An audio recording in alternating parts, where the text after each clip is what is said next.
నమస్తే welcome to HCV news. ముందుగా bulletin headlines. Tenali sub division police అధికారుల కవాతులో గౌరవ వందనం స్వీకరించిన జిల్లా ఎస్పీ సతీష్ కుమార్.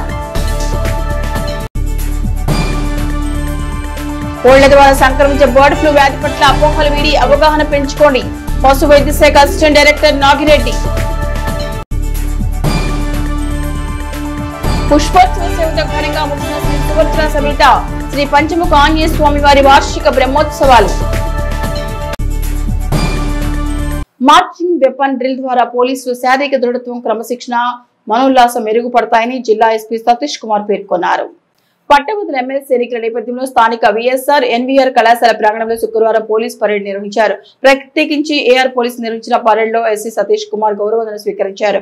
అనంతరం సతీష్ కుమార్ మాట్లాడుతూ పోలీసుల విధుల భాగంగా ప్రతి శుక్రవారం పోలీస్ పరేడ్ నిర్వహిస్తామన్నారు. మార్చింగ్ వెపన్ డ్రిల్ ద్వారా పోలీసుల్లో శారీరక దృఢత్వం, క్రమశిక్షణ, మానసిక ఉల్లాసం మెరుగుపడతాయన్నారు. పోలీసు విధి నిర్వహణలో పరేడ్ అతి ముఖ్యమన్నారు. కేసుల పరిష్కారం విషయంలో పోలీసు వ్యవహరించాల్సిన తీరు, ఫ్రెండ్లీ పోలీసింగ్ విధానాలపై సూచనలు చేస్తామన్నారు. ఇటీవల గుంటూరు 3 సబ్ డివిజన్ల పరిధిలో పరేడ్ నిర్వహించామన్నారు. తెనాలి డివిజన్ పరిధిలో సుమారు 185 మంది ఏఆర్ సివిల్ పోలీసులు మార్చింగ్ లో పాల్గొన్నట్టు తెలిపారు.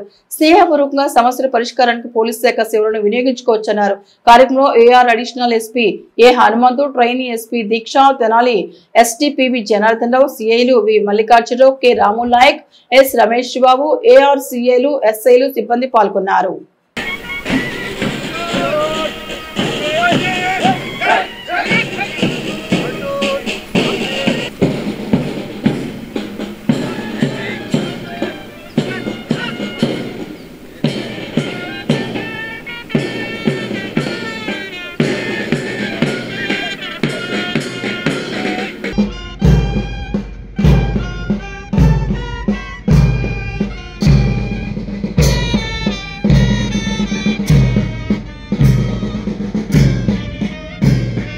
సో మనం ఈరోజు తెనాలిలో పరేడ్ కండక్ట్ చేయడం జరిగింది.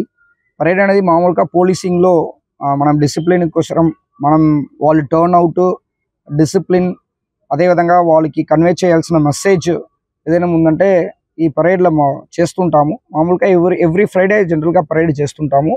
కానీ జనరలీ అక్కడ ఏఆర్తో పాటు జనరలీ జరుగుతుంటాయి. సివిల్ మెన్ కూడా కొన్ని ఇంక్లూడ్ చేసి పరేడ్ చేయాలని చెప్పి రీసెంట్గా నిర్ణయం తీసుకోవడం జరిగింది. దీన్ని బేస్ చేసుకొని లాస్ట్ వీక్ మన గుంటూరులో ఒక 3 సబ్ డివిజన్స్తో పాటు అక్కడ చేసాము. సో తెనాలి సబ్ డివిజన్ అనేది మనకి వాళ్ళు ట్రావెలింగ్ టైం వేస్ట్ అవుతాయి, ఇదన్నీ ఆలోచించుకుని వాళ్ళ ప్లేస్లే పరేడ్ చేయించాలనే ఉద్దేశంతో పాటు మన తెనాలిలో పరేడ్ చేయించడం జరిగింది. ఈరోజు సివిల్ మెన్ తరపు నుంచి అవుట్ ఆఫ్ 250 దాదాపు 185 వరకు ఈరోజు పార్టిసిపేట్ చేశారు. అదర్ అటాచ్మెంట్స్ కొన్ని హెల్త్ ఇష్యూస్ వల్ల ఒక 50 మెన్ వరకు రావట్లేదు. ఆల్ ఆఫీసర్స్ కూడా పార్టిసిపేట్ చేశారు. దీనిలో మన మెన్కి డిసిప్లిన్స్, రీసెంట్గా వచ్చిన చిన్న డిసిప్లినరీ ఇష్యూస్ గురించి కూడా బ్రీఫ్ చేయడం జరిగింది. వాళ్ళు ప్రజల దగ్గర ఎలా విధంగా కండక్ట్ చేసుకోవాలి, ఎలా విధంగా రెస్పాన్స్గా ఉండాలి, ఎలా విధంగా రిసీవ్ చేసుకోవాలి అన్నది కూడా ఒకసారి మళ్ళీ సెట్ కాంటాక్ట్లో రెగ్యులర్గా చెప్తున్నదే కానీ మళ్ళీ ఒకసారి వాళ్ళకి చెప్పడం జరిగింది. అదేవిధంగా వర్క్ బాగా చేస్తున్న వాళ్ళని కూడా కొన్ని అప్రిషియేట్ చేయడం జరిగింది. అదేవిధంగా వస్తున్న ఛాలెంజెస్, అది బందోబస్తుగా ఉండొచ్చు, లేకపోతే కన్వీనింగ్ ఎమ్మెల్సీ ఎలక్షన్స్గా ఉండొచ్చు, దాన్ని కూడా మనం ఎలాగా సక్రమంగా చేయాలన్న ఉద్దేశంతో పాటు కూడా కొన్ని విషయాలు మనం షేర్ చేసుకోవడం అనేది జరిగింది. దీంట్లో వాళ్ళు టర్న్ అవుట్ ఎలాగా, మార్చింగ్ ఎలాగా చేస్తున్నారు అనేది కూడా అనాలిసిస్ చేయడం జరిగింది. ఇది నిన్న నుంచి కూడా మన ఎస్డిపిఓ తెనాలి, అదేవిధంగా ట్రైనింగ్ ఏఎస్పీ ఉన్నారు దీక్ష, అదేవిధంగా మన ఏఆర్ అడిషనల్ ఎస్పీ గారు అండ్ ఏఆర్ టీమ్ అన్ని కూడా ఇది నిన్న ఆఫ్టర్నూన్ నుంచి కూడా దీనికి పరేడ్ గ్రౌండ్ ప్రిపేర్ చేయడము, వెపన్ డ్రిల్ ట్రైనింగ్ ఇవ్వడము, దాన్ని కూడా వాళ్ళు లాస్ట్ ఒక మోర్ దెన్ హాఫ్ డే వాళ్ళు ట్రైన్ చేస్తున్నారు. రాష్ట్రంలో హాట్ టాపిక్ గా మారిన బర్డ్ ఫ్లూ వ్యాధి పట్ల కోళ్ల పౌల్ట్రీలో పనిచేసే వారు తగు జాగ్రత్తలు తీసుకుంటే చాలని, మాంసాహారం, గుడ్లు తినకూడదు అనేది అపోహ మాత్రమే పశు వైద్య నిపుణులు డాక్టర్ నాగిరెడ్డి పేర్కొన్నారు. బర్డ్ ఫ్లూ వ్యాధి పట్ల అవగాహన క్రమంలో శుక్రవారం స్థానిక బుర్రిపాలెం రోడ్లోని పశు వైద్యశాలలో డాక్టర్ నాగిరెడ్డి మీడియాతో మాట్లాడారు. బర్డ్ ఫ్లూ వ్యాధి లక్షణాలను కూలంకుషంగా వివరించారు. ప్రస్తుతం పశ్చిమ గోదావరి, తూర్పు గోదావరి జిల్లాలో కొన్ని చోట్ల వెలుగు చూస్తుందని, వ్యాధిని నియంత్రించి కార్యాచరణలో భాగంగా ఆ ప్రాంతాల్లో తీసుకున్న చర్యలను వివరించారు. కోళ్ల ద్వారా వ్యాపించే బర్డ్ ఫ్లూ వ్యాధి కోళ్ల ఫారాల్లో పనిచేసే వారికి సోకే అవకాశం ఉంటుందని, పౌల్ట్రీలలో పనిచేసే వారు తగు జాగ్రత్తలు పాటించాల్సి ఉంటుందన్నారు. మన ప్రాంతంలో అటువంటి వ్యాధి లక్షణాలు ఏమీ లేవన్నారు. వ్యాధి లక్షణాలు ఉన్న చోటు నుండి కోడిగుడ్లు బయటకు వచ్చే పరిస్థితి ఉండదని, కట్టుదిట్టమైన చర్యలు తీసుకుంటారని తెలిపారు. ప్రజలు తమ ఆహారపు అలవాట్లో కోడిగుడ్డు, చికెన్ తిన్నా కూడా వ్యాధి వస్తుందని అపోహ ఉందని, కేవలం అది అపోహ మాత్రమే అన్నారు. కోళ్ల ద్వారా వచ్చే వైరస్ మనుషుల నుండి మనుషులకు రాదన్నారు. కుక్కలలో కూడా వైరస్ లక్షణాలు ఉన్నాయని, కుక్కల పెంపకందారులు విధిగా వ్యాక్సిన్ వేయించాలని, అదేవిధంగా పిల్లల పెంపకందారులు కూడా వ్యాక్సిన్ వేయించాల్సిన అవసరం ఉందన్నారు. బర్డ్ ఫ్లూ వ్యాధి పట్ల అవగాహన ఉండాలి కానీ అపోహలు పెంచుకోవద్దన్నారు. దానిలో ఏంటంటే బర్డ్ ఫ్లూ గురించి ఎక్కువగా అందరూ మరీ అంత ఎక్కువగా భయపడాల్సిన అవసరం లేదు. అదేంటంటే మామూలు బర్డ్స్ నుంచి మనుషులకి సోకిద్ది అనే ఉద్దేశంతో జూనోటిక్ డిసీజ్ అంటారు దీన్ని. జూనోటిక్ అంటే ఏంటంటే మనుషుల నుంచి జంతువులకి, జంతువుల నుంచి మనుషులకి డిసీజ్ని జూనోటిక్ డిసీజ్ అంటారు. వాటిల్లో ఏంటంటే బర్డ్స్ నుంచి ఎక్కువగా మనకి నాటుకోళ్ళు కానీ లేదంటే మన ఫారం కోళ్ళ నుంచి కానీ ఎక్కువగా ఈ వైరస్ ఎక్కువగా ఏంటంటే వైరస్ వ్యాధి. ఇదేంటంటే సాధారణమైనటువంటి దగ్గు, జలుబు టైప్లోనే అదే సింప్టమ్స్ ఎక్కువగా కనపడుతూ ఉంటాయి. ఎక్కువగా కోళ్ళలో కూడా ఈ వ్యాధి సోకితే కనుక మనకి గుట్లుగా ఎక్కువగా చనిపోతూ ఉంటాయి. అందుకనే ఇప్పుడు మనకి ఈస్ట్ గోదావరి, వెస్ట్ గోదావరిలో మనకి ఈ డిసీజ్ అవుట్బ్రేక్ వచ్చింది. దీన్ని గవర్నమెంట్ వారు పకడ్బందీగా ప్రణాళిక ప్రకారంగా దాన్ని కంట్రోల్ చేస్తూ ఉన్నారు. దానికి ఏంటంటే ఎక్కడైతే అవుట్బ్రేక్ వచ్చిందో అక్కడ మనకి అది రెడ్ జోన్ కింద పెట్టేసి 1 కిలోమీటర్ రేడియస్ ప్రకారం మనకి రెడ్ జోన్లోకి ఇది చేస్తారు. అక్కడి నుంచి 10 కిలోమీటర్ల వరకు సర్వైలెన్స్ జోన్ కింద ఇది చేసేసి ఆ ట్రాన్స్పోర్టేషన్ కానీ ఇది కానీ మొత్తం అంతా కంట్రోల్ చేస్తూ ఉంటారు. దాని ద్వారా ఏంటంటే ఫర్దర్ ఏరియాకి స్ప్రెడ్ కాకుండా దీన్ని ఇది చేస్తూ ఉంటారు. బర్డ్స్ నుంచే మనుషులకి వచ్చేదానికి ఆస్కారం ఉంటుంది కానీ అది ఎక్కడంటే ఎక్కువగా పనిచేసే వాళ్ళ దగ్గరే వాళ్ళు ఏంటంటే అన్ని ప్రొటెక్షన్స్ పెట్టుకొని గ్లౌజెస్ కానీ మాస్కులు కానీ ఇవన్నీ పెట్టేసుకొని వాళ్ళు పనిచేసుకుంటూ ఉంటే వాళ్ళకి కూడా సోకలేదు. కోళ్ళ నుంచే వస్తాయి కాబట్టి కోళ్ళ వాటిల్లో పనిచేసే వాళ్ళు, కోళ్ళ పొలాల్లో పనిచేసే వాళ్ళు కొంచెం జాగ్రత్తలు తీసుకుంటే కనుక ఇది స్ప్రెడ్ కాకుండా ఉంటుంది. అందుకని దీని గురించి మామూలుగా మనం కనుక పసుపు, చికెన్ కానీ అన్నీ తినచ్చు. మనకి ఎటువంటి గుడ్లు కానీ చికెన్ కానీ అన్నీ తినచ్చు. మనకి ఎటువంటి ఇబ్బంది ఉండదు. కాకపోతే ఏంటంటే ఇది మనం 70 డిగ్రీ సెంటీగ్రేడ్ దగ్గర ఇది ఏంటంటే ఈ వైరస్ అనేది చనిపోయింది. బాగా ఉడకబెట్టుకొని మనం తింటాం కాబట్టి ప్రాబ్లం ఉండదు. మనకి ఏంటంటే ఇప్పుడు అక్కడ ఆ డిసీజ్ ఉండగా నుంచి మనకి మాంసం అనేది బయటికి రాదు. కాకపోతే మన దగ్గర ఉండేది వీటి దగ్గర మాంసమే కాబట్టి దీంట్లో భయపడాల్సిన అవసరం అయితే ఏమీ లేదు. ప్రస్తుతానికి మన ఏరియాలో కానీ ఈ కెనాల్ చుట్టుపక్కల కానీ ఎక్కడ కూడా అన్యూజువల్ డెత్స్ అయితే మాత్రం ఇంతవరకు మా దృష్టికి అయితే రాలేదు. అందుకని చెప్పేసి ప్రజలు నిరభ్యంతరంగా చక్కగా తినచ్చు, చికెన్ తినచ్చు, మటన్ లేదు, గుడ్లు కానీ అన్నీ తినచ్చు అనమాట. ఎటువంటి ఇబ్బంది లేదు.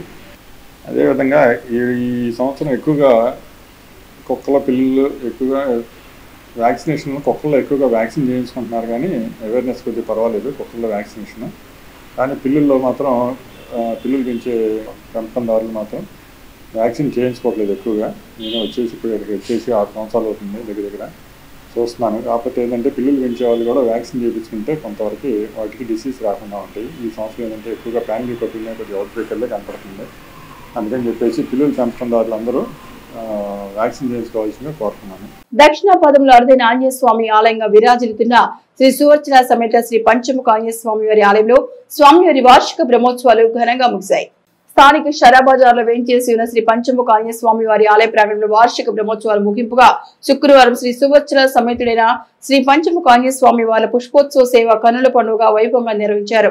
వైఖాన సాగమ పండితుల వేద మంత్రములతో మంగళ వాయిద్యాలతో అశేషంగా పాల్గొన్న మహిళా భక్తుల సంకీర్తనలతో పుష్పోత్సవ సేవ భక్తులు విశేషంగా ఆకట్టుకుంది. అనంతరం వేలాదిగా వచ్చిన భక్తులకు అన్న సంతర్పణ చేశారు. కార్యక్రమ విశిష్టతను ఆలయ ఈవో అవుతు శ్రీనివాసరెడ్డి, అర్చకులు ఆర్వి కిరణ్ కుమార్లు వివరించారు. ఇదే సందర్భంలో శ్రీ విఖానస శ్రీనివాస్ ట్రస్ట్ చేపట్టిన శ్రీ కళ్యాణ వెంకటేశ్వర స్వామి ఆలయ నిర్మాణానికి తోడ్పడే సప్తగిరీసునికి భక్తిమీర భూదానం అనే కరపత్రాలను మార్చి 9వ తేదీ నుండి నిర్వహించిన శ్రీరామనామ పారాయణ యజ్ఞం పూర్ణాహుతి కార్యక్రమంలో ప్రచార బ్రోచర్లను ఆవిష్కరించారు. ఈ కార్యక్రమంలో ఆలయ వంశపారపర్యం అర్చక స్వామి రొంపిచర్ల శ్రీనివాసమూర్తి, ఆర్ సురేష్, ఆలయ వ్యవస్థాపక కుటుంబ సభ్యులు నిఖిల్ శాండిలియా, శ్రీ విఖానస శ్రీనివాస ట్రస్ట్ సభ్యులు మూర్తి వెంకటేశ్వరరావు, గుడివాడ బాలకృష్ణ, మడిపల్లి చంద్రశేఖర్, జన్యం రామారావు, పంచముఖ ఆంజనేయ స్వామి సంకీర్తన బృందం అధ్యక్షురాలు మూర్తి అనురాధ, నాగమారుతి తదితర భక్తులు పాల్గొన్నారు. తెనాలి పట్టణంలో వేయించేసినటువంటి సువర్చన సమేత శ్రీ పంచముఖ ఆంజనేయ స్వామి వారి దేవస్థానంలో వార్షిక బ్రహ్మోత్సవాలు 8వ తారీఖు నుంచి ఈ రోజు వరకు దిగ్విజయంగా నిర్వహించడం జరిగింది. ఈ కార్యక్రమంలో భాగంగా కళ్యాణోత్సవం మరియు రథోత్సవము, నిన్న పూర్ణావతి కార్యక్రమం, ఈ రోజున శ్రీ స్వామివారి పుష్పాదివాసము. ఈ కార్యక్రమాన్ని భక్తులందరి సమక్షంలో వారి అందరి సహకారంతో దిగ్విజయంగా నిర్వహించడం జరిగింది. అదేవిధంగా ఇప్పుడు ఈ సందర్భంగా అన్నప్రసాద వితరణ కూడా జరుగుతుంది. ఈ కార్యక్రమాలన్నింటిలో సహకరించిన భక్తులందరికీ కూడా శ్రీ స్వామివారి ఆశీస్సులు ఉండాలని కోరుకుంటూ ఈ కార్యక్రమాన్ని ఇదే విధంగా ముందు కూడా జయప్రదం చేయవలసిందిగా కోరుకుంటున్నాను. యావత్ భారతదేశంలోనే అరుదైన ఆలయంగా విరాజిస్తున్నటువంటి తెనాలిలోని శ్రీ సువత్సల సమేత పంచముఖ ఆంజనేయ స్వామి ఆలయంలో గత 7 రోజులుగా స్వామివారి వార్షిక బ్రహ్మోత్సవాలు అంగరంగ వైభవంగా జరుగుతున్నాయి. ఉత్సవాల్లో భాగంగా చివరి రోజున ఈ రోజున స్వామివారికి విశేషంగా పుష్పోత్సవం కార్యక్రమం నిర్వహించడం జరిగింది. అలాగే సుమారు 2000 మందికి అన్న సంతర్పణ కార్యక్రమం ఏర్పాటు చేయడం జరిగింది. ఈ యొక్క కార్యక్రమాలని కూడా భాగవతం వంశీనటువంటి శివసుబ్రహ్మణ్యం గారు, వారి కుటుంబ సభ్యులు, అలాగే ఆలయ ఈవో ఔదు శ్రీనివాసరెడ్డి గారు, ఆలయ వంశపారంపర్య రచకులు రొమ్మిచల శ్రీనివాసరెడ్డి గారి యొక్క ఆధ్వర్యంలో శ్రీ పంచముఖ ఆంజనేయ స్వామి సంకీర్తన సేవా సమితి సభ్యుల సహకారంతో, దాతల ప్రోత్సాహంతో ఈ కార్యక్రమం నిర్వహించడం జరిగింది. ఈ యొక్క కార్యక్రమానికి సహకరించినటువంటి ప్రతి ఒక్కరికి కూడా ప్రత్యేక ధన్యవాదాలు తెలియజేసుకున్నాం. అలాగే పాల్గొన్న ప్రతి భక్తుడికి కూడా పంచముఖ ఆంజనేయ స్వామి ఆశీస్సులు ఎల్లవేళలా ఉండాలని మనస్ఫూర్తిగా ప్రార్థిస్తున్నాం. జై శ్రీరామ్. ప్రయాణికుల పట్ల దురుసుగా ప్రవర్తించే ఆటో డ్రైవర్లపై పోలీస్ శాఖ పరమైన చర్యలు తీసుకోవడం జరుగుతుందని, ప్రతి ఆటోకు విధిగా పోలీస్ రిజిస్ట్రేషన్ నెంబర్ ఉండాలని జిల్లా ఎస్పీ సతీష్ కుమార్ ఆటో డ్రైవర్లతో నిర్వహించిన సమీక్షలో అన్నారు. స్థానిక విఎస్ఆర్ ఎన్వీఆర్ కళాశాల ప్రాంగణంలో తెనాలి సబ్ డివిజన్ పరిధిలోని పోలీసు అధికారుల కవాతులో పాల్గొన్న జిల్లా ఎస్పీ సతీష్ కుమార్ అనంతరం పట్టణంలోని ఆటో డ్రైవర్లతో పలు అంశాలు పంచుకున్నారు. ప్రస్తుత పరిస్థితిలో ఆటో డ్రైవర్లు ప్రయాణికులతో వ్యవహరిస్తున్న తీరు, వారు అనుసరించాల్సిన విధానంపై సమీక్షించారు. ప్రయాణికులతో దురుసుగా ప్రవర్తించిన వారిపై శాఖాపరమైన చర్యలు తప్పుకున్నారు. శ్రామికులకు ప్రత్యేకమైన కాకి డ్రెస్ విలువలను కాపాడాలన్నారు. ఆటో యజమానుల వివరాలతో పాటు డ్రైవర్ల వివరాలను డ్రైవర్ సీటు వెనుక భాగంలో పొందుపరచాలన్నారు. ప్రయాణికులు వారు వెళ్లవలసిన చోటుకు చేర్చే క్రమంలో బాధ్యతగా వ్యవహరించారు. ఆటో డ్రైవర్ల సమస్యల పరిష్కారానికి పోలీస్ శాఖ సేవలను ఎల్లవేళలా వినియోగించుకోవచ్చన్నారు. ఈ కార్యక్రమంలో AR additional SP A Hanumanthu, trainee SP Deeksha, Tenali DSP B Janardhanarao, సిఐలు V Mallikarjunarao, K Ramu Naik, S Ramesh Babu, AR సిఐలు, ఎస్ఐలు సిబ్బంది పాల్గొన్నారు. ఇది గుంటూరులో కూడా జరుగుతుంది. తెనాలిలో రీసెంట్ టైమ్స్లో మేము కేసు కూడా కట్టి ఆటోని కూడా సీజ్ చేయడం జరిగింది. సో దీనివల్ల దీనికి సొల్యూషన్ మీకు ఆల్రెడీ తెలుసు. మీరు ప్యాసింజర్ ఒకరు ఎక్కారంటే వాళ్ళకి ఆటో సంబంధించిన డీటెయిల్స్ విత్ క్యూఆర్ కోడ్తో పాటు మనం పెట్టుకున్నామంటే స్కాన్ చేసినప్పుడు వాళ్ళకి డీటెయిల్స్ వచ్చేస్తాయి. దీనివల్ల ఏమవుతాయి, నైట్ 12 o'clock కూడా ఒక ఆడవాళ్ళు కూడా ధైర్యంగా ఆటోలో ఎక్కి వెళ్ళిపోతున్న కాన్ఫిడెన్స్ వాళ్ళకి బిల్డ్ అవుతాయి.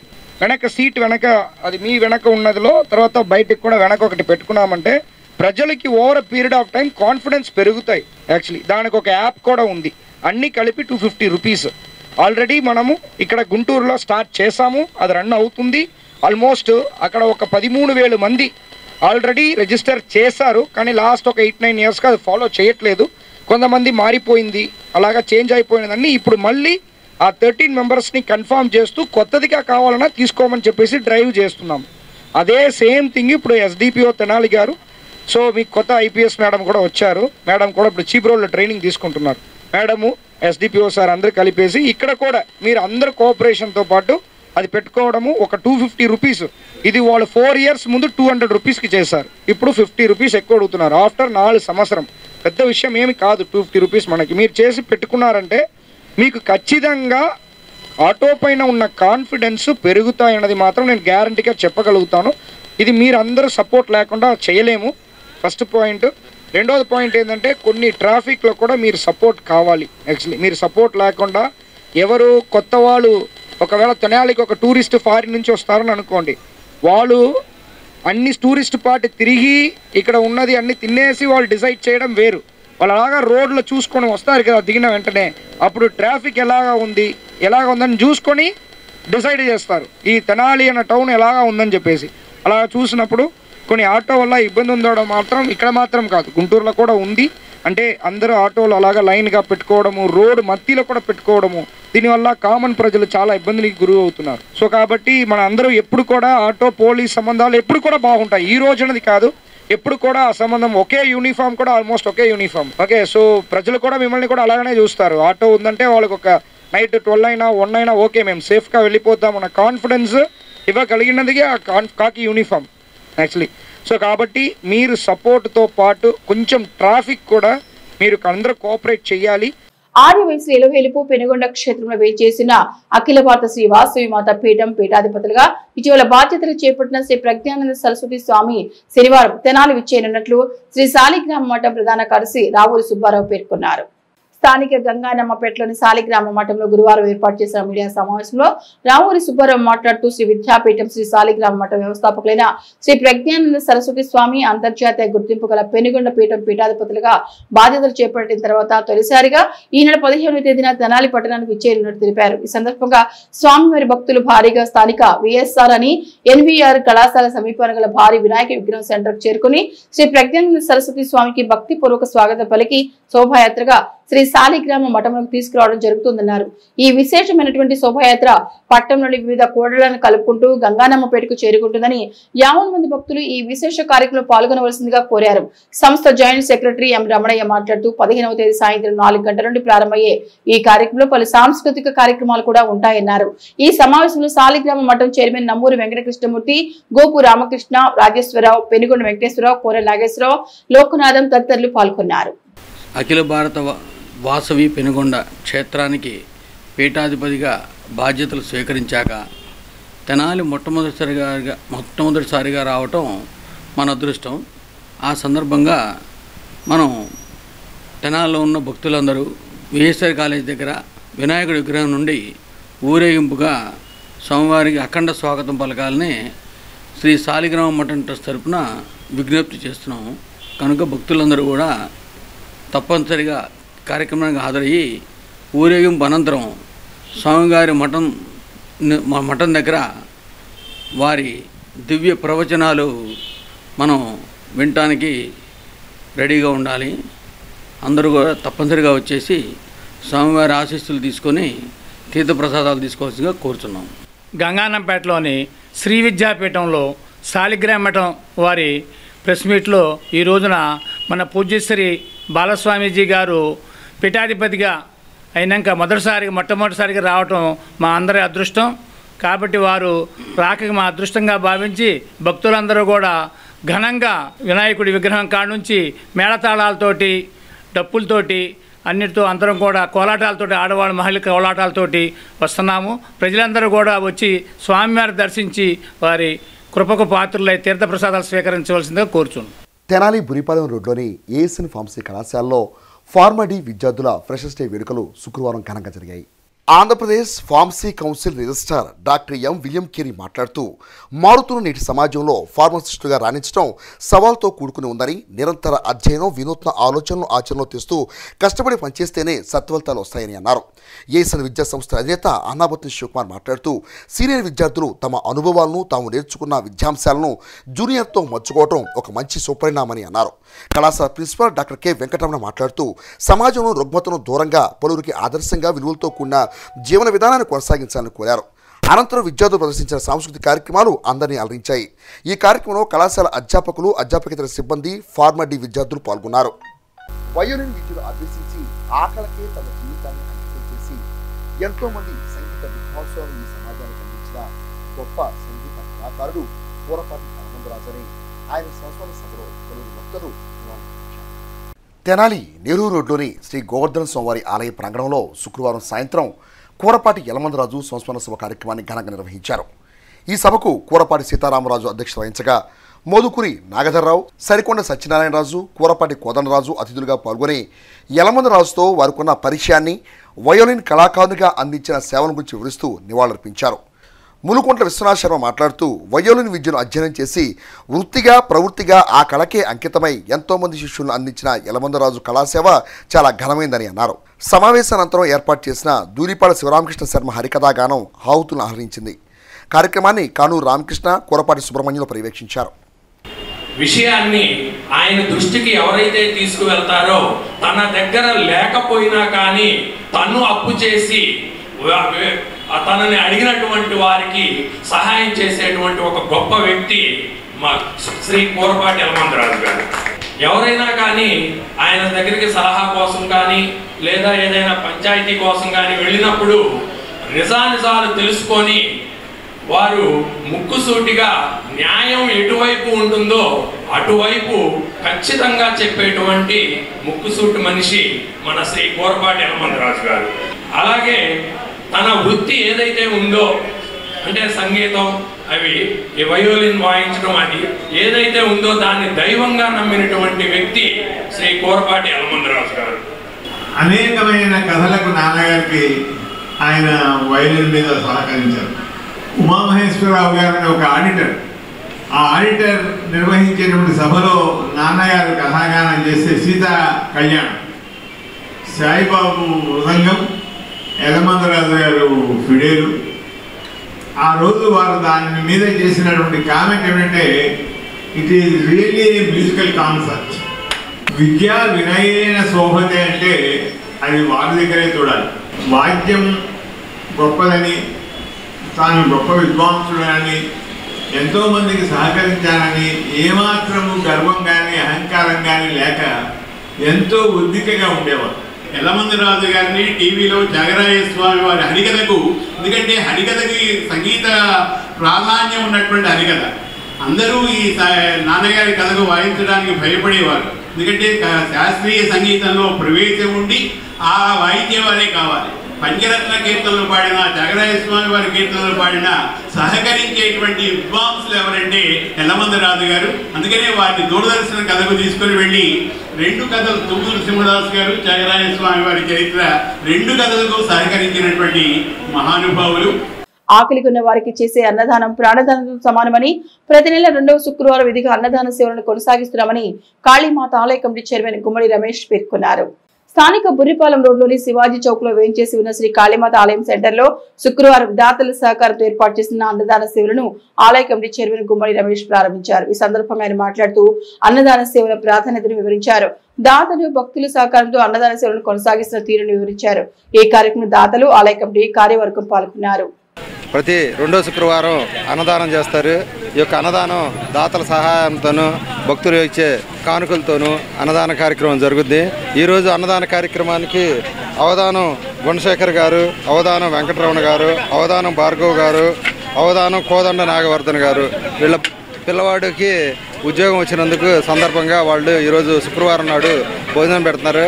వాళ్ళకి ఈ కాళీమాత దయ వల్ల ఇంకా ఉద్యోగంలో కూడా ఉన్నత స్థితికి వెళ్ళాలని చెప్పి కోరుకుంటూ, ఈ యొక్క అన్నదానం అనేది అన్నదానం మహా గొప్పది. అన్నదానం చేయటం వల్ల పేదవాడికి ఆకలి తీర్చడమేను, ఆకలితో ఉన్నవాడికి అన్నం పెట్టడం అంటే ఆయన ప్రాణం నిలబెట్టినట్టేనని చెప్పి తెలియజేసుకుంటూ సెలవు తీసుకుంటాం. ఇక బులెటిన్ ముగించే ముందు హెడ్లైన్స్ మరొకసారి. తెనాలి సబ్ డివిజన్ పోలీస్ అధికారుల కవాతులో గౌరవ వందనం స్వీకరించిన జిల్లా ఎస్పీ సతీష్ కుమార్. కోళ్ల ద్వారా సంక్రమించే బర్డ్ ఫ్లూ వ్యాధి పట్ల అపోహలు వీడి అవగాహన పెంచుకోండి. పశు వైద్య శాఖ అసిస్టెంట్ డైరెక్టర్ నాగిరెడ్డి. పుష్పోత్సవ సేవతో ఘనంగా ముగిసిన శ్రీ సుభద్ర సమేత శ్రీ పంచముఖ ఆంజనేయ స్వామి వారి వార్షిక బ్రహ్మోత్సవాలు. ఇవి HCV న్యూస్ బులెటిన్ విశేషాలు. నమస్తే.